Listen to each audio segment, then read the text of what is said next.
Yesu ni muweza, Yesu ni muweza, Yesu ni muweza, aweza yote. Simabu ilimu mana na mana isoko yumu simabu munu ilimu mana na mana na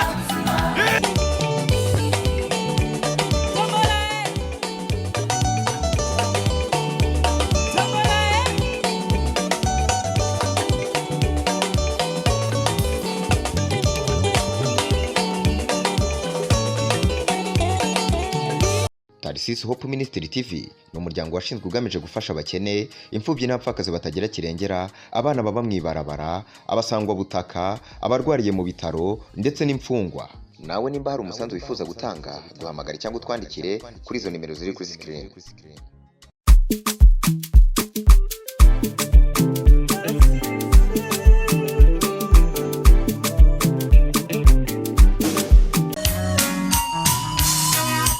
Yesu ni muweza, Yesu ni muweza, ni muweza, aweza yote. Yesu ni muweza, Yesu ni muweza, ni muweza, aweza yote. Yesu ni muweza, Yesu ni muweza, Yesu ni muweza naweza yote. Turabaramukije mwege mwese abakunzi ba Tarisisi Hope Ministry TV, turabaramukije aho muherereye. Amahoro y'Imana batinye kubana namwe muri mikro ya mbere, muri kumwe na Pastor Tubikira byose, turi kumwe n'ababigeme beza, twaje turi kumwe murasanzwe mubazi mubamenyereye. Reka mere ibyo bwanje dusabe bebe yongere abaramukije. Ndabaramukije bakunzi ba Tarisisi Hope Ministry TV, turabakunda cyane. Neduhengeje nakubagenera bishasha, murabona ko twagarutse n'ubundi buhinga bushasha. Reka duhe kazi na safi yongere abaramutse yongere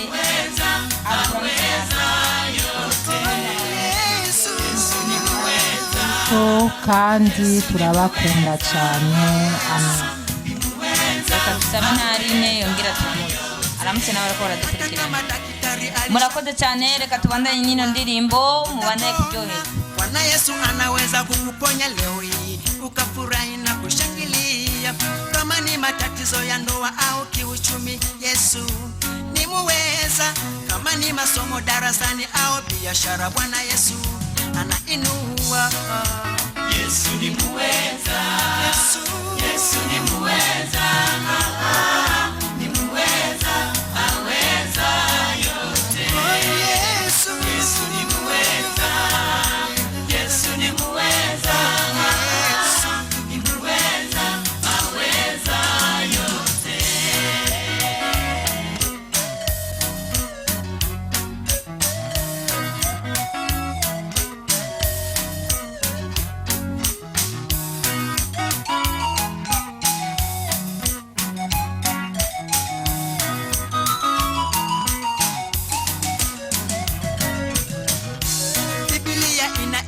Habari ya Zakayo aliyepanda moyoni, na kwa kuwa Bwana Yesu ni muweza, akayatambua mawazo yake, kwa upendo akamwita kwa jina akisema, Zakayo shuka. Akashuka.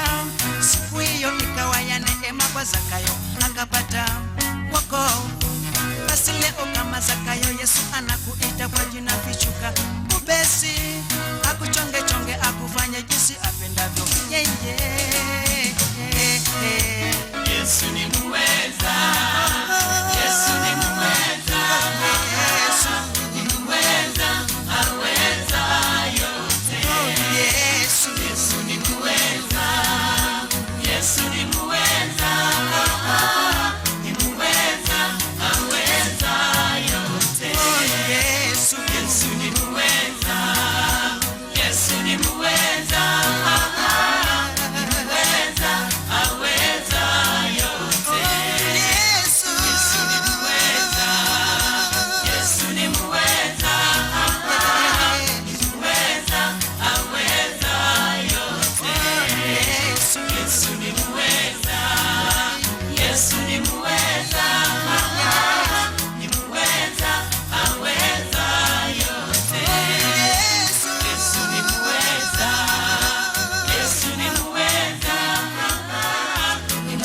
Yesu ni muweza anaweza yote. Reka tugende hakuno tumvize ino ndirimbo nayo mubande muryoherwa. Turabakunda cyane.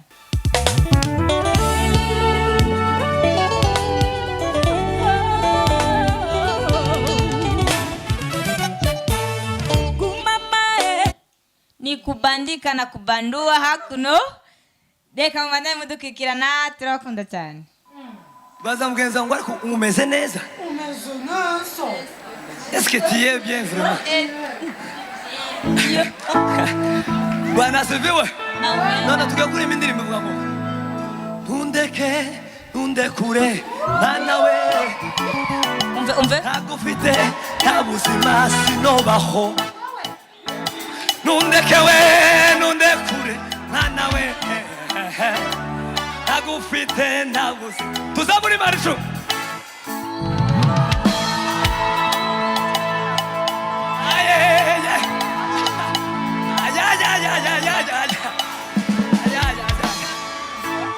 Indirimbo iravuga ngo inyenyeri ukwezi n'izuba ubuzima bwabyo Imana yabushize mu isanzure.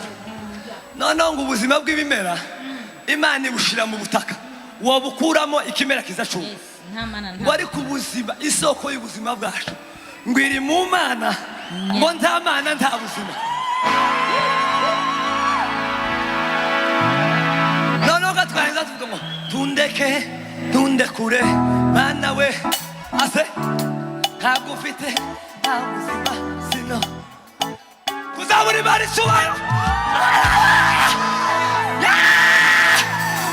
Sawa twagiye ariko Mana yaje ase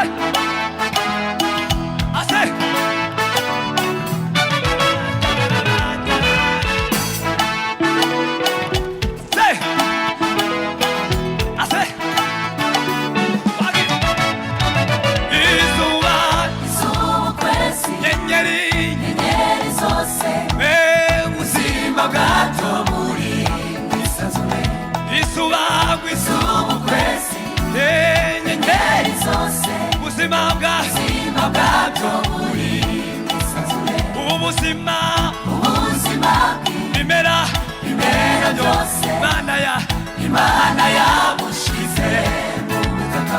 Ubuzima imera byose Imana yabushize mu butaka. Isoko y'ubuzima iri mu Mana na Mana na buzima. Isoko y'ubuzima iri mu Mana na Mana na buzima. Isoko y'ubuzima iri mu Mana na Mana na buzima. Isoko y'ubuzima iri mu Mana na Mana na buzima. Isoko y'ubuzima iri mu Mana na Mana na buzima.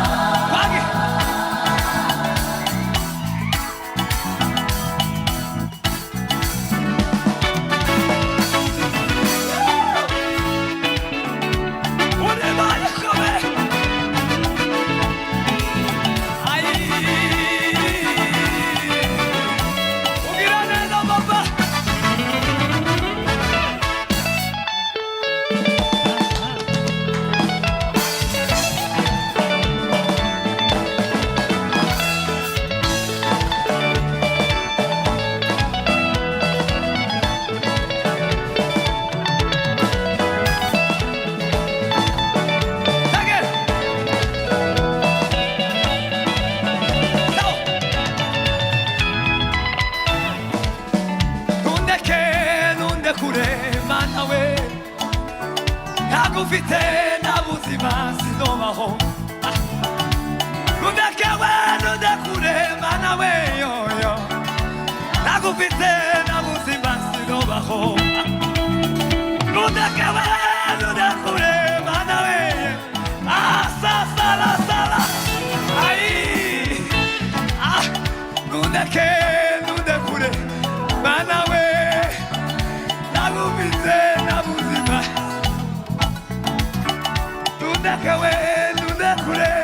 mwana we urakwiriye mwami Mana ayiwe ntundekure wa mana we ntagufitse nta buzima.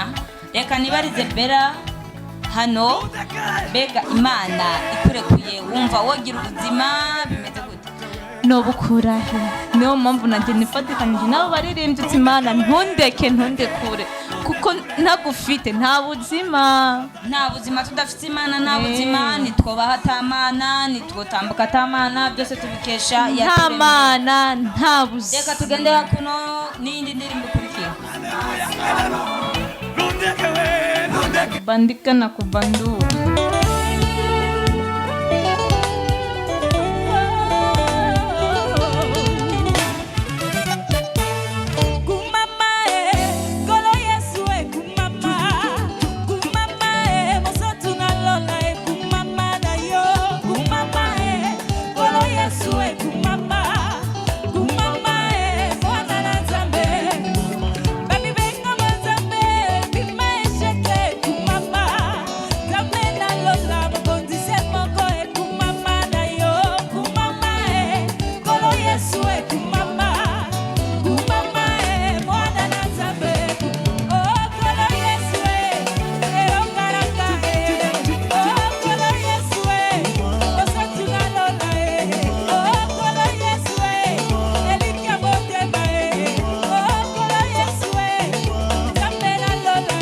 Reka duhe Safi adusigurire. Numva ngo Kolo Yesu we ku mama. Eske Safi wewe bagushira ushaka urazikura umukogoma? Dusigurire niringara nikibembe nikichincha wa nigiki. Dusigurire ongera usigurire n'abari ko baradukurikirana. Tango kumama Kolo Yesu we kumake ni kusema tumsifu Bwana, anastahili kuabudiwa, anastahili kutukuziwa. Urakoze cyane, nizere nawe ko badukurikirana ko mutawe ku mama ye Kolo Yesu yo ku mama. Turakunda cyane, mubone muryoheza.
Gakungu muyani yashira bizerero ha turi muri ryaringara ry'abasafi. Turongera kubakunda cyane abakunzi muri ko muradukurikirana. Rero ino ndirimbo niyo tugiye gusozera ko, reka dusabe Bera yongera basezera agira n'icyo ababwiye. Murakoze cyane. Turashimiye cyane abakunzi bacu muzarengeje kudukurikirana.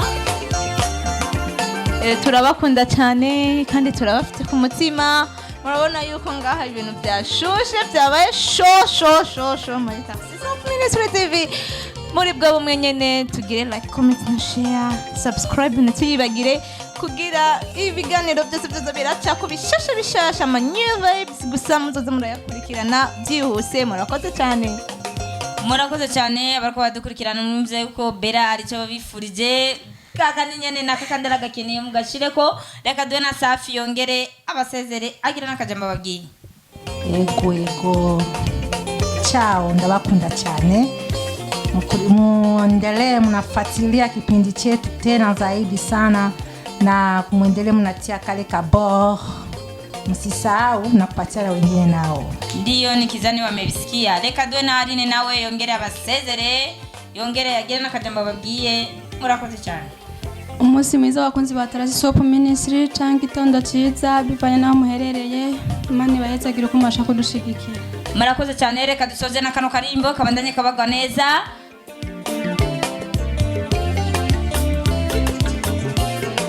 Twongere gushimira abadukurikiranye, turabashimiye cyane nawe ubutaha. Bye.